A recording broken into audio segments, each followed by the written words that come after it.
మహబూబాబాద్ జిల్లా కేంద్రంలోని బీఎస్పీ కార్యాలయంలో ఏర్పాటు చేసిన మీడియా సమావేశంలో మహబూబాబాద్ పార్లమెంట్ బీఎస్పీ అభ్యర్థి కోనేటి సుజాత మాట్లాడుతూ మమ్మల్ని ఎక్కడ కూడా కనిపించకుండా మట్టు పెట్టాలని కొంతమంది కుట్ర పన్నుతున్నారు. సో చిన్న పార్టీ మాది కాదు, మాది నేషనల్ పార్టీ. ఇక్కడ ఉన్న లోకల్ పార్టీ కంటే కూడా మా పార్టీకి ప్రాధాన్యత ఎక్కువ ఉంటుంది. కాకపోతే వాళ్ళ కాడున్న డబ్బులను చల్లి, మందులను చల్లి, వాళ్ళ ఇన్ఫ్లుయెన్స్ యూజ్ చేసి మా పార్టీని కనుమరుగయ్యేలాగా కొంతమంది నాయకులు కుట్రపూర్వకంగానే చేస్తున్నారు. ఈ 17 పార్లమెంట్ స్థానాల్లో బహుజన్ సమాజ్ పార్టీ అన్నీ కూడా పార్టిసిపేట్ చేస్తుంది, ప్రతి స్థానంలో కూడా. మరి పోలీసు వాళ్ళు ఏం చేస్తున్నారు? సెంట్రల్లో ఉన్నది బీజేపీయే, అక్కడున్న సీఎం కూడా బీజేపీ అయింది. అంటే స్టేట్లో ఉన్నది బీజేపీయే, సెంట్రల్లో ఉన్నది బీజేపీయే. బీజేపీ అధికారంలో ఉన్న స్టేట్లనే గట్లా జరిగితే మరి మన తెలుగు రాష్ట్రాల పరిస్థితి ఏంది? కర్ణాటక పరిస్థితి ఏంది? లేకపోతే ఆంధ్ర పరిస్థితి ఏంది? ఇతర రాష్ట్రాల పరిస్థితి ఏంది? ఈసారి బీజేపీని మనం గెలిపిస్తే కుల మత కలహాలు పెట్టడమే కాదు, ముస్లిములు, హిందువులు, క్రైస్తవులు మనము బాయ్ బాయ్ అని అనుకుంటున్నాం. ప్రపంచంలో ఎక్కడ లేని విధంగా అంత చక్కగా మనం ఒకే కుటుంబం లాగా, ఒకే తల్లి బిడ్డల్లాగా ఉంటున్నాం. సో ఈ కుల మతహాలు పెట్టి బజరంగులను లేపి, లేకపోతే జై శ్రీరామ్ అని చెప్పి, నేను కూడా హిందువే, మళ్ళీ చర్చికి పోతా, దర్గాకి కూడా పోతా, అది అనేది మన మనసులో ఉంటుంది. మనం దేన్ని ఫాలో చేస్తాము, దేన్ని ఆచరిస్తామని. కానీ మనకున్న మతాన్ని వేరే వాళ్ళ రుద్దే రైట్ లేదు, వేరే వాళ్ళ మతాన్ని మనం ఇన్సల్ట్ చేయడానికి రైట్ లేదు. ఇది అందరికీ తెలిసిన విషయమే. సో బీజేపీని గెలిపిస్తే ఏం జరుగుతుంది? ఎన్ని అమ్మిర్రు? రైల్వేలు కాంట్రాక్ట్లు అమ్మిర్రు, రోడ్లు అమ్మిర్రు, ఫ్లైఓవర్లు అమ్మిర్రు, కంపెనీలు అమ్మిర్రు, లాస్ట్కి గవర్నమెంట్ ఉన్న బిల్డింగులు కూడా అమ్మిర్రు. రేపు పొద్దున మనం చచ్చిపోతే కూడా మన సాగు కూడా ప్రైవేటిజం అయిపోతుంది. ఇప్పుడు కనీసం శ్మశానాలను కూడా బీజేపీ నాయకులు, కాంగ్రెస్ నాయకులు, లేకపోతే టీఆర్ఎస్ నాయకులు స్వచాలనను కూడా కబ్జాలు పెడుతున్నారు. మీ అందరికీ మీడియా మిత్రులకు తెలిసే ఉంటుంది, ఇతర వాళ్ళకు కూడా పేపర్ ఫాలో అయ్యేటోళ్ళకు, న్యూస్ ఫాలో అయ్యేటోళ్ళకు తెలిసే ఉంటుంది. మనం చచ్చిపోతే ఇలా చికెన్ షాప్కి ఎట్లా చికెన్ కొనుక్కుంటున్నాము, కూరగాయల షాప్కి ఎట్లా కూరగాయలు కొనుక్కొని వస్తున్నాము, మనం స్నానం చేయాలంటే ఒక రూమ్ రెంట్కి తీసుకొని ఎట్లయితే మనం ఫ్రెష్ అప్ అయ్యి వస్తున్నామో, అట్లా పోను మన సాగు చేయడానికి కూడా గవర్నమెంట్ అట్లా దానికి కూడా ధర కడుతుంది. ఇదంతా మీరు ఆలోచన చేయాలి ఒకసారి. టీఆర్ఎస్ వాళ్ళు చెప్తున్నారు మళ్ళీ మాకు అవకాశం ఇవ్వండి, మేము ఉద్ధరిస్తామని. అయా కేసీఆర్, టీఆర్ఎస్ నాయకులారా, మీకు కొంచెమైనా సిగ్గు శరం ఉందా?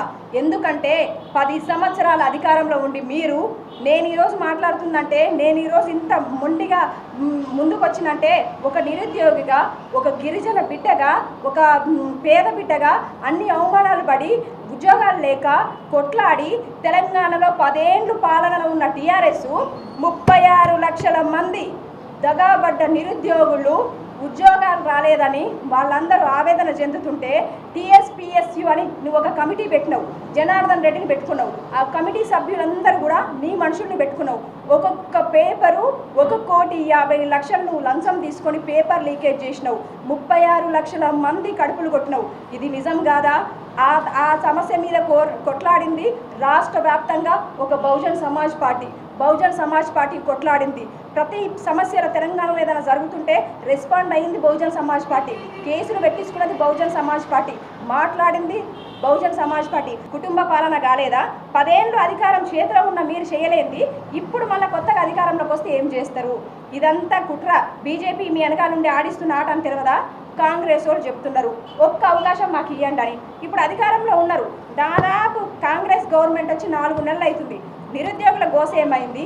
రైతుల గోస ఏమైంది?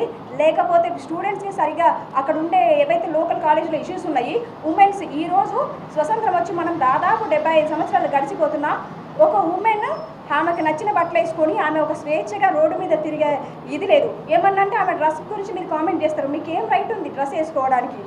అవకాశం ఇచ్చినాం తెలుగు రాష్ట్రాల్లో, కానీ ఏం చేసిరు? అదంతా నిరూపకం అయ్యింది కదా. మళ్ళీ ఇట్లా బీజేపీకి మనం అవకాశం ఇస్తే, ఈ బట్టలు నేను వేసుకుంటున్నంటే అంబేద్కర్ గారు ఇచ్చిన భిక్ష, ఇట్లా నేను మాట్లాడుతున్నా మీ ముందంటే అది అంబేద్కర్ గారు నాకు ఇచ్చిన భిక్ష. రాజ్యాంగాన్ని రద్దు చేస్తున్న బీజేపీకి సపోర్ట్ చేస్తూ, రాజ్యాంగాన్ని రద్దు చేస్తున్న మన మాజీ ముఖ్యమంత్రి గారికి సపోర్ట్ చేస్తూ మళ్ళా ఈ బట్టలు వేసుకునే స్వేచ్ఛను కోల్పోదామా? ఈ జాకెట్ వేసుకోవాలంటే పన్ను కట్టాలి. ఇంతకుముందు మన తాతలు ముత్తాతల టైంలో మళ్ళీ అదే పన్ను కట్టే పరిస్థితి వస్తుంది.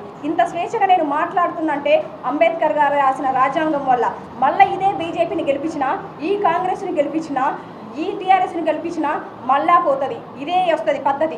టీఆర్ఎస్, బీజేపీ, కాంగ్రెస్ 3 కూడా ఒకటి. బీజేపీ ఆడిస్తున్న ఈ తోలుబొమ్మలాట ఏదైతే ఉందో దాంట్లో ఇది భాగం. కాంగ్రెసు, టీఆర్ఎస్ మీ అందరూ కూడా 2 చేతులు ఎత్తి నేను మీ అందరికీ ఒకటే వేడుకుంటున్నా. బహుజన్ సమాజ్ పార్టీ ఈరోజు 100 కోట్ల కోసమో, లక్షల కోట్ల కోసమో, అధికార దాహం కోసమో పోరాడలేదు. కాంచీరామ్ గారి సిద్ధాంతం, మాయావతి గారి త్యాగం, అంబేద్కర్ గారి ఐడియాలజీ, పూలే గారి చొరవ, ఇలాంటి వాళ్ళ త్యాగాల మీద, వాళ్ళ పునాదుల మీద, వాళ్ళ కుటుంబాల త్యాగాల మీద నిర్మితమైన పార్టీ ఏదైనా ఉందా ఇవాళ భారతదేశంలో అంటే అది కేవలం బహుజన్ సమాజ్ పార్టీ. ఆ బహుజన్ సమాజ్ పార్టీ ఏదైతే ఉందో అందులో ఉండే సిద్ధాంతాలను ఆచరణ పెట్టడానికే నాలాంటి యువతలకు బహుజన్ సమాజ్ పార్టీ అవకాశాలు ఇస్తూ ఎక్కడో మారుమూల గ్రామంలో ఉన్న నన్ను పోయి నుంచి 3 పార్టీలు కూడా ఒకరికే అవకాశం ఇచ్చినాయి. ఇంకొక వాళ్ళకు కూడా అవకాశం కల్పించాలని నాకు బహుజన్ సమాజ్ పార్టీ ఇంత చక్కటి అవకాశం ఇచ్చింది కాబట్టి మీ అందరికీ మరీ ఒకటి చెప్తున్నా, మీ బిడ్డ అనుకొని మీ కష్టాల కోసం మేము కొట్లాడతాం. మీ బిడ్డ అనుకొని ఖచ్చితంగా మీరు వేసే ఓటు ఏనుగు గుర్తు మీద మీ బిడ్డకి వేస్తారని మీ అందరినీ రిక్వెస్ట్ చేస్తున్నా. ఈ మీడియా సమావేశంలో బీఎస్పీ రాష్ట్ర నేత శివరాజ్, జిల్లా ప్రతినిధులు పాల్గొన్నారు.